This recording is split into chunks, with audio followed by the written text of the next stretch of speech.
ability that you have given him. Thank you for his faithfulness to you. We're thankful for his love of his family and also this church family. Father, bless him tonight as he blesses us with your word. In Jesus' name, amen.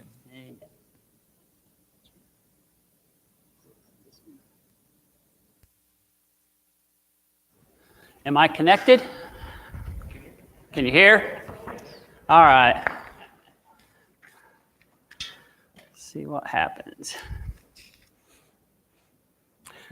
I appreciate seeing our youth group sit together here. I don't know, it kind of indicates the love and the family-ship that we have, but don't think I'm not keeping my eyes on you, because a couple of you I've watched as you've grown up in this congregation, and I know what you're capable of. So anyway, welcome to the Wednesday night summer series here at the Broken Arrow Church of Christ. If you're visiting with us, we are very grateful that you've chosen to be a part of us this evening. The last few weeks and in the next coming up few weeks, we've been having different lessons from different people about individuals and events from Scripture with the theme of family. We have seen the good, we have seen the bad, we have seen the ugly, oftentimes in the same person, but that's kind of like how it really is. Tonight, I'm going to be presenting some sage parenting advice from Eli in 1 Samuel. Also, we'll be talking about Samuel. I saw that the topic was Eli. In my emails, I got Eli Samuel, so we'll be covering a whole lot of stuff. There's a lot of lessons there. There are a lot of things that we can talk about. There are a lot of things we can pull from that. So I needed something to kind of focus on. And maybe tonight, as we look at these things that we're going to read, that we don't go all over the place, but maybe have a certain direction. So for some reason, Sunday morning, I was sitting there and I got this idea of 1 John 3:1. And it came to me that maybe I can use that to focus what we study and what we discuss. 1 John 3 verse 1 says, "See how great a love the Father has bestowed on us, that we would be called children of God, and such we are. For this reason, the world does not know us, because it did not know him." How has God shown his love for us? Well, the greatest thing I can think of is that he allowed his son to be crucified for our sins. But that's not the only way that it has been expressed, as John says, even here, the idea that how great a love the Father. Yes, God is Father. How great a love the Father has given to us, because he claims us as his children. Not as servants, not as slaves, not as mindless minions. But he sees us as sons and daughters. I mean, he sees you as a daughter. He sees you as a son. I mean, how great is that? That's how he views us, and that's how he expresses, his love for us. We could spend a lot of time just on this verse, in 1 John. There's a lot of ways we could go with that. But think about this. It's not just an association that we're looking at. It's not just any relationship. We are family. Let's go to 1 Samuel chapter 1. Now, I'm going to try to say these names with confidence and conviction, but I have no idea how they're pronounced, so just work with me. A lot of names here, but there was a man from Ramathaim Zophim in a hill country of Ephraim. His name was Elkanah, son of Jeroham, and I'm not even going to try to go through that, but going back to, and we get back to that he's an Ephraimite. He's from the tribe of Ephraim, which was a son of Joseph.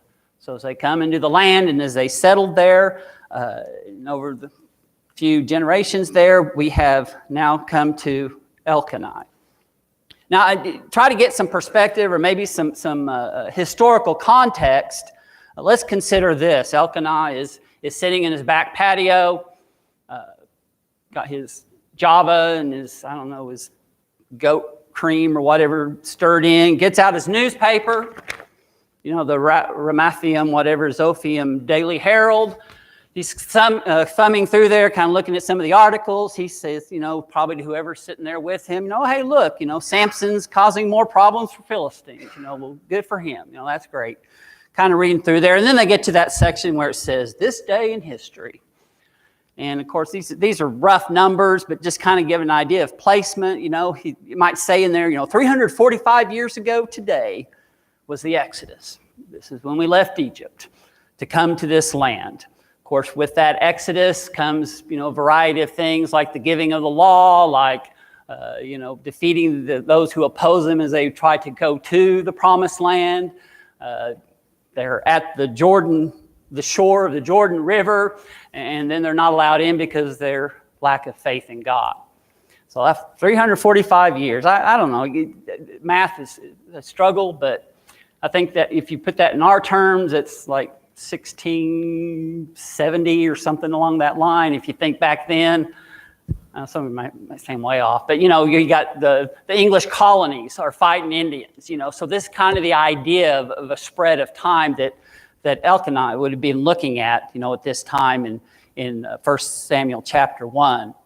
For 40 years they were wandering in the wilderness, and then they come back after 40 years and they're on the shores, and then of course they are led by Joshua into the land to conquer it.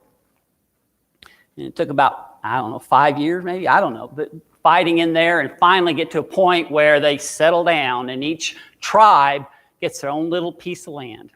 And they get to settle down, and kind of the idea is I think they're still supposed to clear out whatever remnants are left of the occupants of that land, and they've never quite fulfilled that command from God. So then we come, about 300 years of this judging, where they're have judges who kind of lead them, and sometimes they're special judges to help them when they've forgotten God and they cry out. And God sends a deliverer, sends a judge usually to help them to throw off whatever whoever the enemy might be. So there's this cycle, of obeying God, being with God, forgetting God, crying out to God. 300 years of this, and here we are now with, sitting here with Elkanah, and at this time they don't have a temple. They don't have the city of Jerusalem even. They have a place called Shiloh, a city of Shiloh, where they have set up the tabernacle, where they put the Ark of the Covenant. It's where people went and did their sacrifices. And so this is the time period of there. It's not too long after this that we're going to start having kings. It's still about 130, maybe more years away from before they have a temple in Jerusalem. So here's where we've landed, and here's where we are. And Elkanah puts down his paper, finishes off his coffee, and then every year they do their sacrifices where they should. But verse 2, he had 2 wives. Ouch. The first is named Hannah, and the second is Peninnah. Peninnah had children, but Hannah was childless. This man would go up from his town every year to worship and to sacrifice to the Lord of armies at Shiloh, where Eli's 2 sons, Hophni and Phinehas, were the Lord's priests. Now, whenever Elkanah offered a sacrifice, he would give his portion to his wife. He would give portions to his children. But he loved Hannah, and I guess he could see her where she was going, where she, the concern she had, and the sadness she had for not having children. And he would give her a double portion.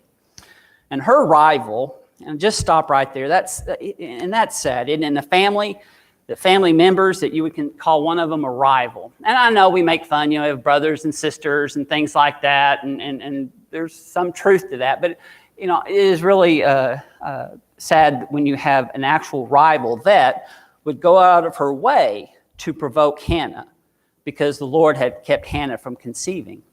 So year after year, when she went up to the Lord's house, her rival taunted her in this way.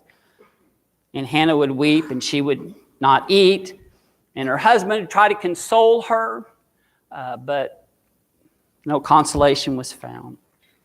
So they're up there one year when they're in Shiloh and they're doing their sacrifices and they're spending their time there. And we are introduced to Eli, actually sitting in a chair. He seems to like to do that there by the doorpost of the Lord's temple. And Hannah went there, and she went to pray, and she went to beg of God. She made a vow, and she pleaded, Lord of armies. This is verse 11. If you will take notice of your servant's affliction, remember and not forget me, and give your servant a son. I will give him to the Lord all the days of his life, and his hair will never be cut. Okay, so what does that mean? His hair will never be cut. Okay, it's probably harking back to Numbers, where it gives directions on a Nazirite vow. And so you have Hannah doing this on behalf of any son she might have. This is where you commit yourself, usually a special whatever you want to do to vow to God. Usually it's a person does it for themselves, but we have her doing it on behalf of a son, and we've had that before happen. Who is that? The Samson, where his mother did that on behalf of him. That a blade, will never touch his face. He will not shave. So we have his hair will never be cut. So this is Hannah's prayer, and then her commitment and her vow. And she continued to pray, and as she's praying, she's not verbalizing. Whether she's just trying to not be conspicuous and talking out loud, or whether it's so deep that she can't speak words. Whatever it is, her mouth is moving, and we can read what it is that she's saying. But Eli sees this, and Eli, no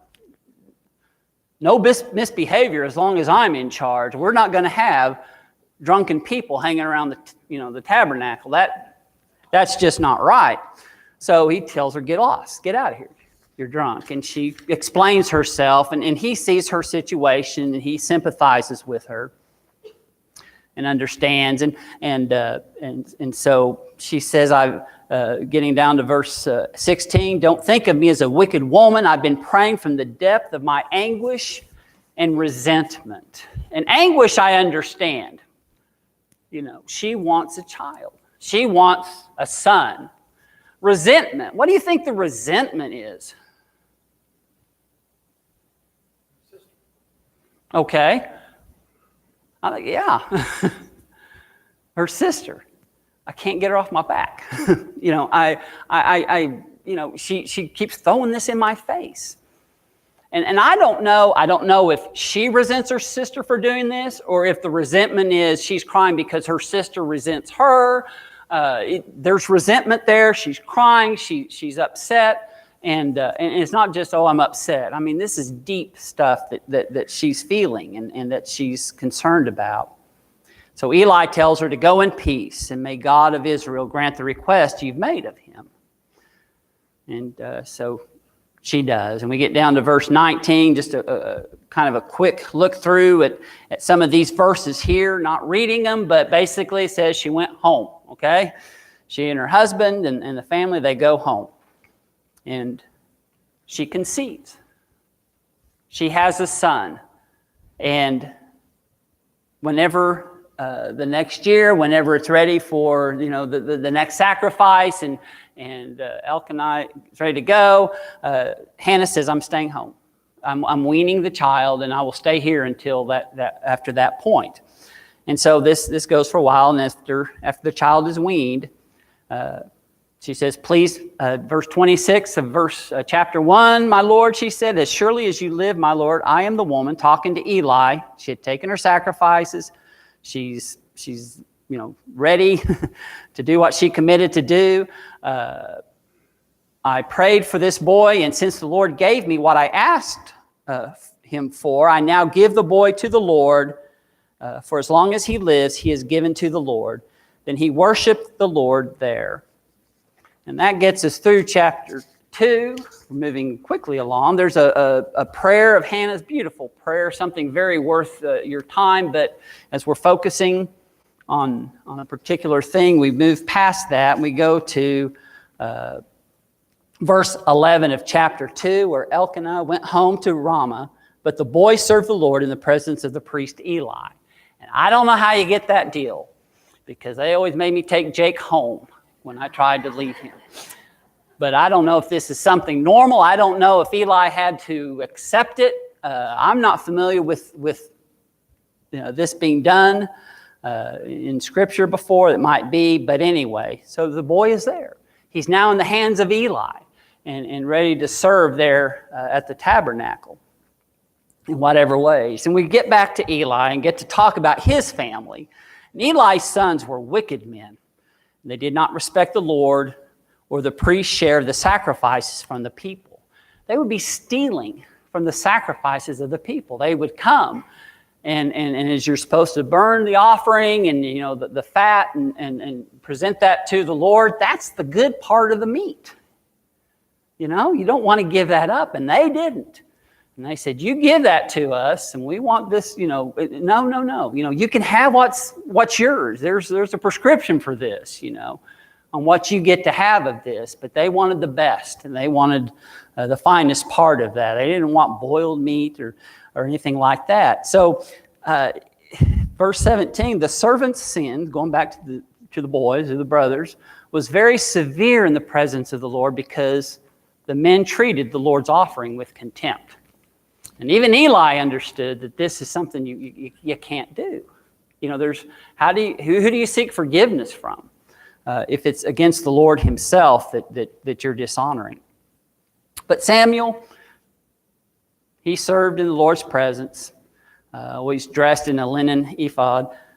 His mom would make him a little robe, it says here. I think probably got bigger and bigger each year she went. But anyway, she would make him a robe, take him each year that they went to do the sacrifices. And Eli would bless, the family and said, bless, you with more children. And she did. She had more children. She conceived and gave birth to 3 sons and 2 daughters. And meanwhile, the boy Samuel grew up in the presence of the Lord. And there in the temples, people would come and do their sacrifices and do those things that the priests would do. Eli was very old. He heard about everything his sons were doing in all Israel. Now, he doesn't go back and talk about the sacrifices. I mean, that's not the extent of what his boys were doing. They were sleeping with the women who served at the entrance to the tent of meeting. And so he talked to them, and he said there in verse 23 of chapter 2, why are you doing these things? I've heard about your evil actions from all the people. So he does chastise them. He does talk to them about it. He continues on to tell them this is not something that you should be doing. I mean, this is wrong. But they would not listen to their father. And by contrast, the boy Samuel, he grew up in stature and in favor with the Lord and with the people. I don't know if that's one of those other things where you get resentment, where the boys say, well, look, he the goody two-shoes or whatever. But, here he was being raised with Eli and also with these 2 sons. And these are the things that he saw. This is what he experienced. A man of God came to Eli, verse 27. Doesn't identify who, but and he tells Eli about all this. Not Samuel. First time out, it's not Samuel that tells Eli about what's going on. Eli gets this message first from whoever this man of God is, and talking about not just Eli. He goes back and he's talking about your forefathers when you were in Egypt. So he's talking about the lineage of Levi. Going back, all the way there. Out of all the tribes of Israel, and this is the message from God through the man of God, out of all the tribes of Israel, I chose your house to be my priest, to offer sacrifices on my altar, to burn incense, and to wear an ephod in my presence. I also gave your forefathers' family all the Israelite fire offerings. And why then do all of you despise my sacrifices? He said, why do all of you despise my sacrifices? And I don't know if he's going back and even talking about, Aaron's sons, about despising. I don't know if he's talking about Eli and his son specifically, or how far back that goes, but you have honored your sons, and this is now specifically Eli. I'm talking to you, talking about your actions. You have honored your sons more than me. And this is, of course, God talking. And by making yourselves fat with the best part of all the offerings of my people Israel. I don't know. Does that mean that Eli was partaking? It says, you have honored your sons more than me by making yourselves fat. Was he included in that? Even though he told his sons not to be behaving that way, I don't know. But he knows. Eli knows. If he wasn't sure before, he knows. God is displeased with the way he is, the way his actions and what he's done. And I don't know, it's not necessarily just the raising of the boys. It's the idea that as in charge, he's in charge. And he's to make sure the sacrifices and the actions of the priests are done properly. And his boys were not doing that. They were not behaving in that way and taking care of that. We know this is a prophet of God. He comes down, he talks about the sign. So this man of God tells him there will be a sign about a curse on the priesthood. And we could go into that, but again, we're going to focus more on the childhood here in a little bit. So, but understand that there will be things that are going to happen because of the activities, the sins that they've committed. And as a sign, your boys, Hophni and Phinehas, they're both going to die on the same day. So we have a prophecy, now we have a sign, and upon that sign happening, that we know that this is a prophet. And he goes on and talks about other things about the priesthood. But if we move into chapter 3, the boy Samuel served the Lord in Eli's presence, and in those days the word of the Lord was rare, and prophetic visions were not widespread. Not that they didn't happen, not that it didn't occur, but it was not often. It was very rare that those things would happen. And so it's not maybe something you would expect. It would be a shock or a surprise, or when it did occur. And now we get into this story many remember maybe from days in Bible class, with the flannel boards and all that. This is something that's common then. But Eli's getting old. His eyesight's failing. And he's there, and you have Samuel who's lying down in the temple of the Lord, and then Samuel wakes up. He hears something. Okay, he goes to Eli. What do you want? Here I am. I didn't say anything. Okay, sure, whatever. Goes back, lies down. Happens again. He hears his name, Samuel. So he gets up and he goes to Eli. What is it? What is it you want? I didn't call you. Okay. Happens again. And I think they both were frustrated. To me, this is one of those things where I tell the kid, it's not a game, okay? It's fun for you, but I didn't call you. Go back and lay down. And but it clicks. And Eli said, I know who this is. So next time this occurs, say, "Speak, Lord, for your servant is listening." So Samuel went and lay down. The Lord came, stood there, and called as before, "Samuel, Samuel." And Samuel responded, "Speak, for your servant is listening." And then the Lord goes and tells him many of the things that were already told to Eli directly from the man of God about what would be happening to him, or that his sons have disobeyed. Says at the end of verse 13, there it says, "And he has not stopped them." So there you get the idea. There was not just a try. They just he just didn't stop them, and he's being held accountable. Eli's being held accountable for his son's actions because he did not stop them. We're going to jump down to verse 19. Well, as you probably can imagine, the next day, as you're cleaning up and doing whatever duties you are, you're hoping Eli doesn't see you. You're hoping to avoid him. You don't want to give him this news. You don't want to tell him what you heard from the Lord. But Eli gets a hold and says, what happens? Don't hide it from me. And so he tells him. And Eli's response is interesting. He said, he is the Lord, let him do what he thinks is good. So it's an acceptance of I wish, well, I kind of wonder what's in his mind or what's in his heart as he says that. It's like, yeah, I know I've been misbehaving, now I got caught. Or, I should not have done that. I don't know if he has remorse. I don't know if it's just acceptance or what it is. But let him do what he thinks is good. And that's exactly what God will do.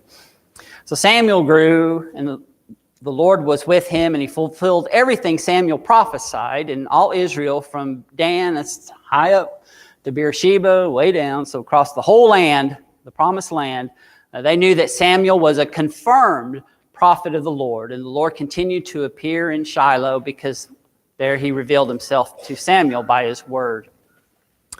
I want some discussion here in just a little bit. I just got a few more things, and then we'll get into that maybe. Yes. Chapter 4 starts out, Israel went out to meet the Philistines in battle. And the abbreviated version of this, you jump down and say, Israel was defeated by the Philistines, who struck down about 4,000 men on the battlefield. And it seems like the guys got together and said, did God forget to go with us? And I bet somebody probably said, we forgot to go with God. And they didn't hear him right, and they thought, we forgot to take God with us. And they thought taking God with us meant bringing the ark with us. Like it was some kind of, magic potion or something like that this will give us victory if we have the ark with us. So they did that. The army took the Ark of the Covenant and they took it into battle. And it did scare the Philistines. They heard about this and they're, God has entered their camp and woe to us. Nothing like this has ever happened before. But instead of running in fear, they said, we have to just fight harder. And they did, and it was a rout. And the Philistines defeated the Israelites. 30,000 Israelite foot soldiers fell. The ark of God was captured. And Eli's two sons, Hophni and Phinehas, they died. News came back about this. A Benjamite comes running came to Shiloh, and I'm sure people, listening, waiting, what's the news? What happened? And, he's coming. What is it? What's going on? And he goes to Eli, who's sitting in his chair by the temple. He cannot see. And he says, what is it? I hear the commotion. What's going on? What's the news? And he's told that they lost. He's told that the deaths. He's told what happened. He's also told that his boys died. And he's told about the Ark of the Covenant was captured. And when he hears the Ark of the Covenant was captured or taken, he fell over in his chair. He was old, and it says old and heavy, and his neck broke, and he died. Eli had judged Israel for 40 years. He was their judge for 40 years. He was, besides the priest, he was the one they went to for advice, for counsel, for direction, probably some military strategies or military attention that way. But that's what we have. And so we have Eli. We have the story that he gave, but it doesn't quite end there as far as what we're looking at. We're going to jump over to 1 Samuel chapter 8. And of all the great things that have happened with Samuel, all the great stuff he did, the great prophet he was, and frankly, how much that God has talked about him being a good servant of his. Chapter 8, verse 1, when Samuel grew old, he appointed his sons as judges over Israel. And his firstborn son's name was Joel, and his second was Abijah. They were judges in Beersheba. However, his sons did not walk in his ways. They turned towards dishonest profit, took bribes, and perverted justice. They did not walk in, Samuel's ways.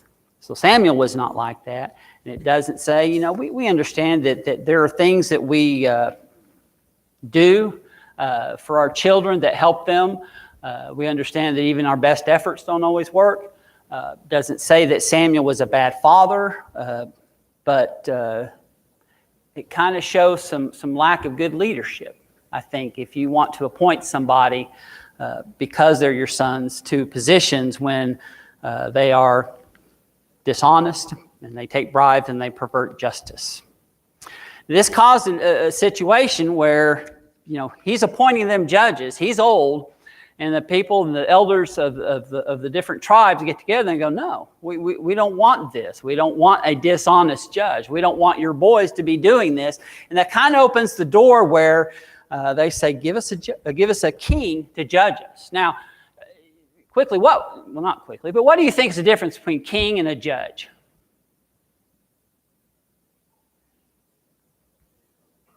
We don't want a judge. We want a king. What? Do what? It seems like that. Yeah, they give advice and they help counsel the people. And what does a king do? What?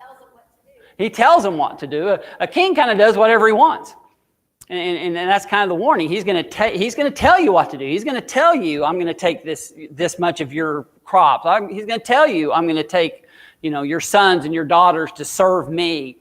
It's a different animal altogether. But that left the door open but what the people really wanted, I think you go to verse 19, Samuel's concerned about this. He does not think that's right, but the people refused to listen to Samuel. No, they said, we must have a king over us. Why? Then we'll be like all the other nations. Our king will judge us, go out before us, and he'll fight our battles. Got news for you. The king does not fight your battles. He takes your people, and they fight the battles under the king's command. But those are some of the highlight some of the quick thoughts or quick parts of the story. But I want to look back at a few minutes here. Look back at some of these folks that we have just talked about, okay?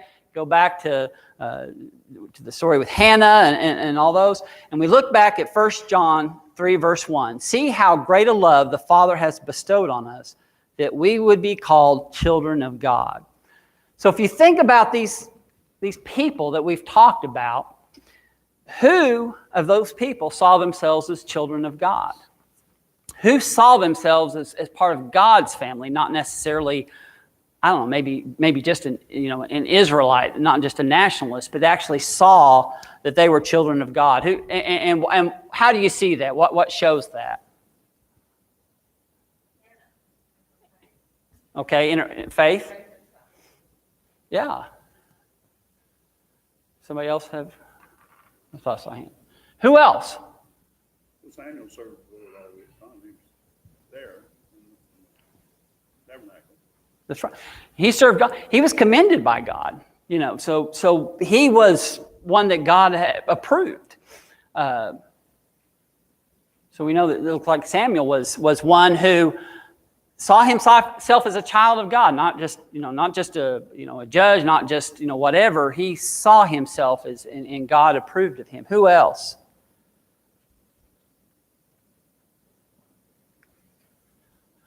I usually require threes, so we need a third one here. I'm sorry, who? Yeah. He seemed concerned about his family. He took them and worshipped yearly, consoled his wife in her grief and in her sorrow. So, from what we can see, we're not judging. We're just looking at what we have and observing, and that seems to be, seemed to have been a man of God. Well, let's look on the other side. Who did not seem to embrace their childship? Wow. Do what? Okay. Eli's children did not. They were looking out for themselves. And, supposed to be a priest. Supposed to be a representative of God. Who else? Okay, Eli. There was a lot of condemnation of the things Eli did. It looked like he was not doing the things that God expected of him. I would, yeah, think about that. What else?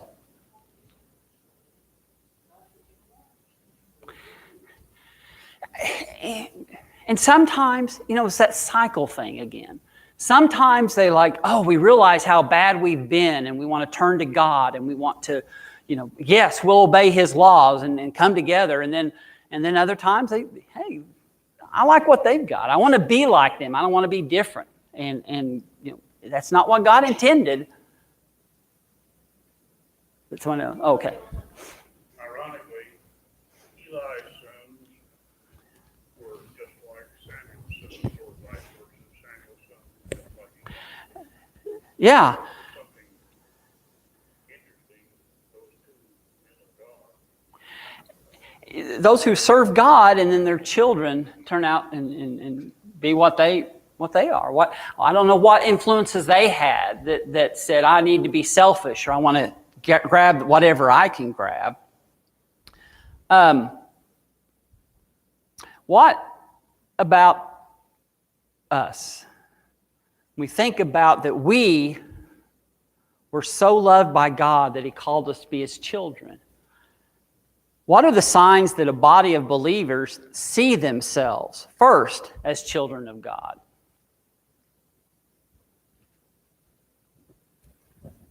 What do you expect to see in a group who put God first and realize we're part of His family?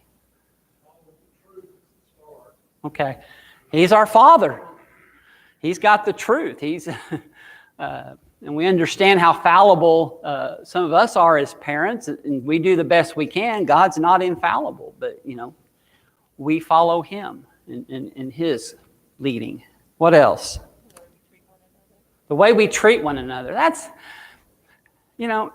we understand, okay, there's some petty things that go on, but, as we look at, in the family of the wives, learn how do you get along? That does not show people who love God first, when you want to make fun of somebody else, or when you do make fun of somebody else, or your own inadequacies, feel like you need to knock somebody down. So you got to watch that. And that happens in any group of people. And sometimes you have to step back and go, oh.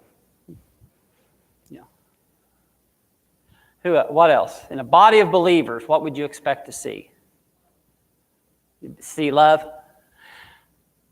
Express so what? It kind of gives me chills when I hear this, that God loved us so much that He has called us children.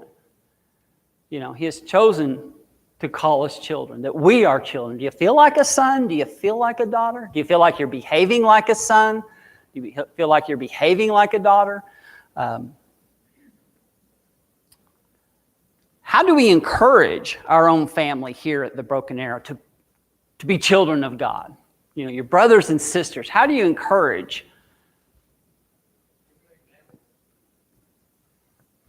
Give an example. You know what? The thing that when you look at the cyclical problems the Israelites had about leaving God, it's because their leader, an example, dies. And after a while, they forget.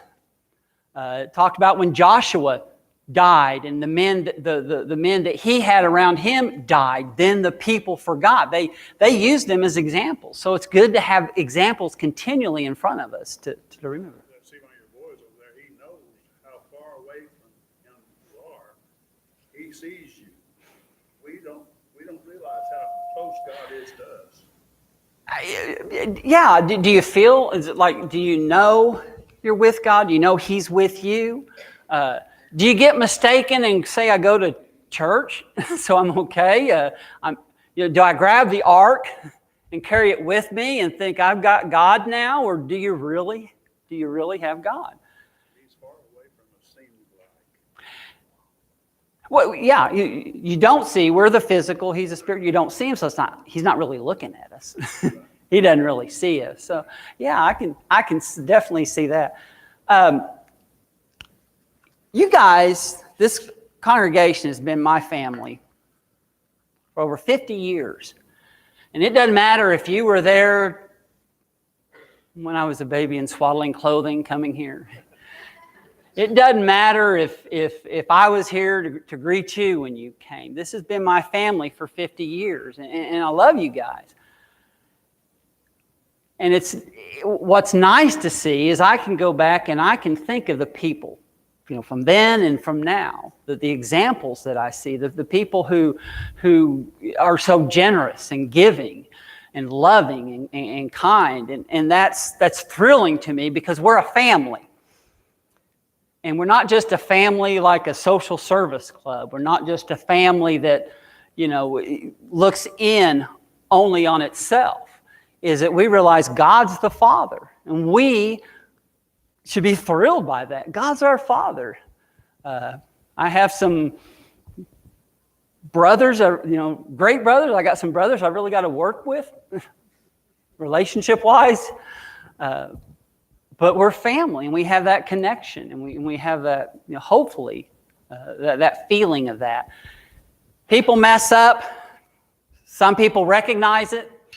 Some people are growing to maturity. Some people don't think they have to. And these are some of the people we see in the Bible, and some of the ways that they, the stories and activities or events we've actually seen in Scripture, and it's us. And it's things that are done deliberately, not accidentally. Sometimes we have to be chastised either by God or by our brothers and sisters. But I'll leave you with that. I'm not sure who's coming up next week. Oh, Tim is. So he might be good. But I appreciate you all. Thank you all for your attention.